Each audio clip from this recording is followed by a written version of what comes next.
It is snowing.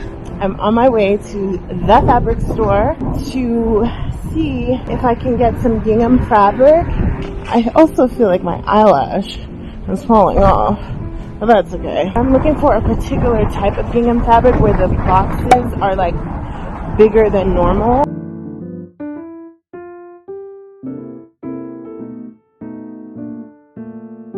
It's weird because I couldn't find gingham in this size. Like usually I see the small. Special. Yeah, we have in the downstairs as well, very small. But yeah, but this one I don't see it anywhere. Yeah, it's good. Yeah, even I checked online and I didn't see it online either. 1, 2, 3, okay? 1, 2, 3.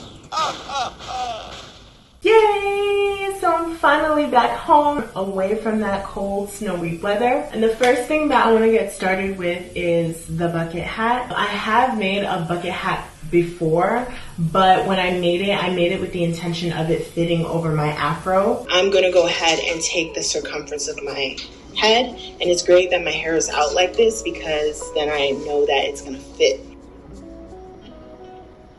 But this time around, I want a bucket hat that's more like tighter fitting. I also want the brim to be more like flowy and like floppy kind of. So I am going to be using my Sherpa bucket hat right here as like my sort of template, if you will. I'm just going to be taking different measurements from different parts of this hat, and then from there I'm going to draft a whole new pattern from scratch. I'll be measuring the diameter of the top of my hat as well as the circumference of the top of my hat. I'm also going to measure the length of the body of my hat as well as the circumference of the bottom of the body part of my hat. I'm also going to measure the length of the brim of my hat as well as the circumference of the bottom of my hat's brim. Okay, really quick PSA to all the new sewing newbies out there. Well, I guess this really applies to all sewing levels. But anyway, when you're working with a new pattern, whether you're making it from scratch or whether you bought it from the store, you always want to make sure that you test it. And you can always test it on muslin or like an old bed sheet, for example. And if you're going to use something other than muslin to test your pattern, you want to make sure that the fabric that you're using is similar to the actual fabric that you'll be using in the end, especially when it comes to the stretch. Since I want to make my hat with a non-stretch gingham fabric, I'm going to use an old non-stretch cotton bed sheet to make my sample hat. You get what I'm saying? If not, let me know. Alright, so I have finally finished making my 3 pieces, should I say. So I've got my top, I've got my body, and then I've got my brim. I'm going to trace them onto this old bed sheet, and because it's so thin, I am gonna do the shell and the lining just so that I can have a little bit more like structure to it. Let's do it.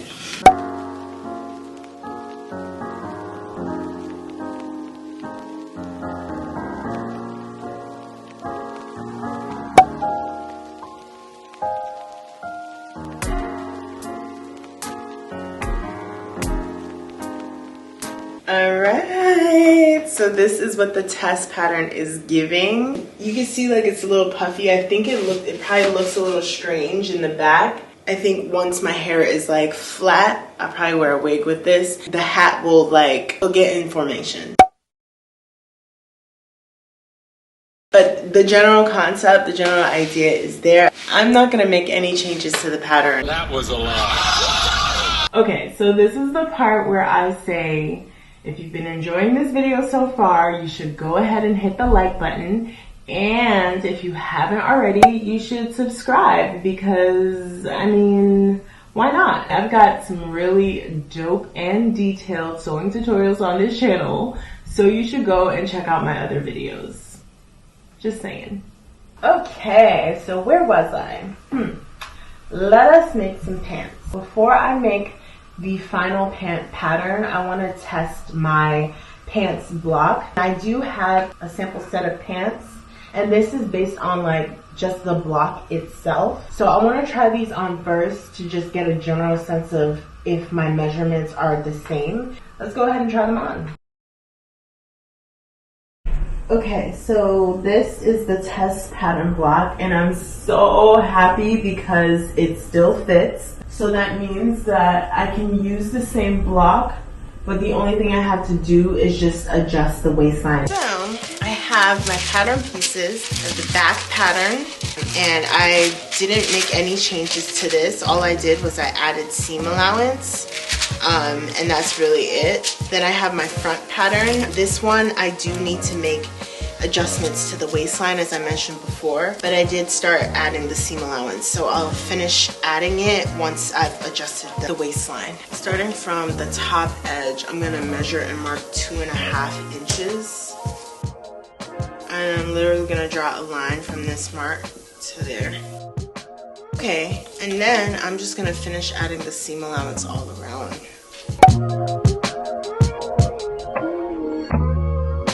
Guess what?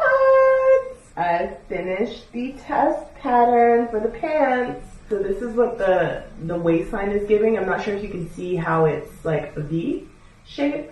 And then this is the back, basic, and I did add a zipper on the side. It's not invisible, but I just wanted to get a general sense of like the fit and being able to get in and out. Also, I decided to make shorts because in theory, like if the width right here is fine around my thighs, all I have to do is just elongate the lines to make a full pant leg. All right, so this is what the pattern is giving. Here's my thoughts. I really do love how the waistline looks.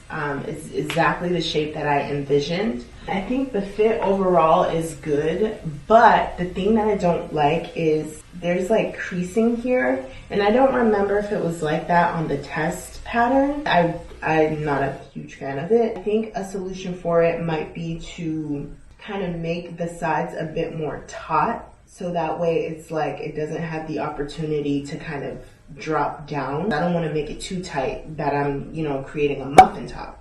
So the fact that I literally can stack my hands in here like that, I don't like that. I want to take in the back. Other than that, everything else is good. Then just elongate the legs. That's it. Take it to the fabric. To make the adjustments, I turned the shorts wrong side out, and then I took out both side seam stitches as well as the zipper. And then on the front pattern, I drew an 8-inch line, a 1/2 inch in from the original side seam stitch line. I made the line 8 inches to match the length of the zipper. After that, I just repeated the same steps on all the other panels of the shorts, and then I readjusted the seam allowance line for all the new lines that I added. Alright, I'm back with test number 2. Right away, it feels more snug, but not like ridiculously snug. I like how this feels against my waist. It feels more like form-fitting. That little issue that I had, it's still there, but it's not as bad. But for now, I think it's doable. I am ready to move forward with this pattern onto the gingham fabric. So let's go, y'all. Rehearsal is over. It is time to get this show on the road, okay? The test patterns have been made, have been tested, and have been approved. Now it is time to transfer the final pattern pieces onto the actual fabric. I'm actually going to be using my old phone to set an alarm. Well, not an alarm, but a timer. I'm curious to see how long both pieces will take me like separately to do, and then collectively how long it'll take me. If I were to take a guess, I would say maybe like 4 hours, but that's a guess. I'm so nervous. I hate being timed, but okay. Here we go.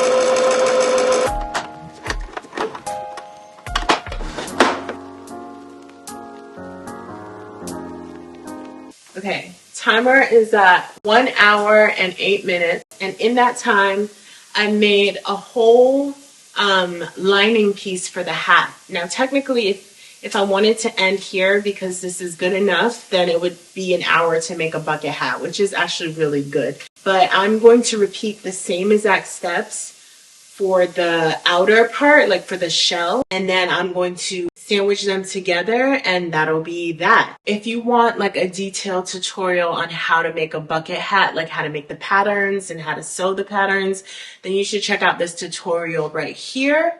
And in that tutorial, you'll learn everything you need to know. All right, well, let me get back to work.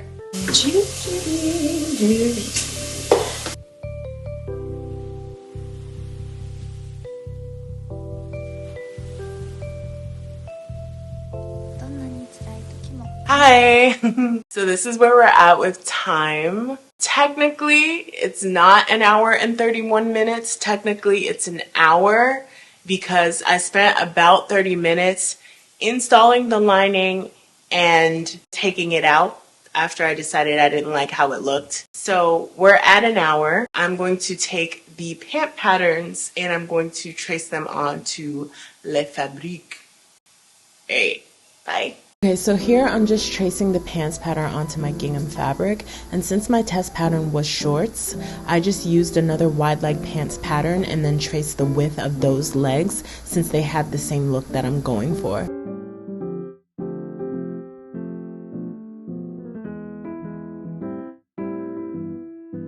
So far, I've sewn together the two front pieces of the pants. The two front legs, I guess you could say. You see that nice V-shaped waistline. I also have the two back pieces sewn together as well. Very exciting. In terms of timing, this is where I'm at right now. I did pause it to record this part. So I'm at 2 hours and about 5 minutes. So that's actually really good. I thought that this would take me about 4 hours. But I think that I'm probably going to come in at about maybe 3 hours or less than that. I'm basically going to stitch the front panel and the back panels together. I'm going to hem the bottom and I'm going to install an invisible zipper, and that will literally be all she wrote. Again, I know that this is not a detailed tutorial, so if you are looking for a detailed tutorial on how to make your own pair of pants from your own measurements, you can check out this tutorial right here. Otherwise, keep watching this video. All right, see you guys in a bit.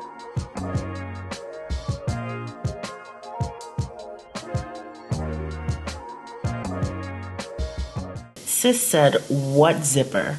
There is nothing here to see." Except there is. It's just an invisible zipper. Hot off the press! I am done with the pants. Look at them. They are beautiful. I think they are my new favorite make. In terms of timing, I'm at 2 minutes and 51 seconds. Bruh. No, sorry, 2 hours. What? I'm at 2 hours and 51 minutes. So basically under 3 hours to create this matching set. And then minus 30 minutes for me like fidgeting with the lining of the hat and deciding I didn't need it. Technically 2 hours and 20 minutes. Either way, still under 3 hours needed to make this matching wide leg pant and bucket hat set. Anyway, here's what it's giving. If you like how this set turned out and you're still here, I want you to leave a comment right now saying yes, exclamation point, and that way I'll know that you're still watching. And if you're in a gingham kind of mood, you should check out this gingham halter top tutorial. Until next time, ciao.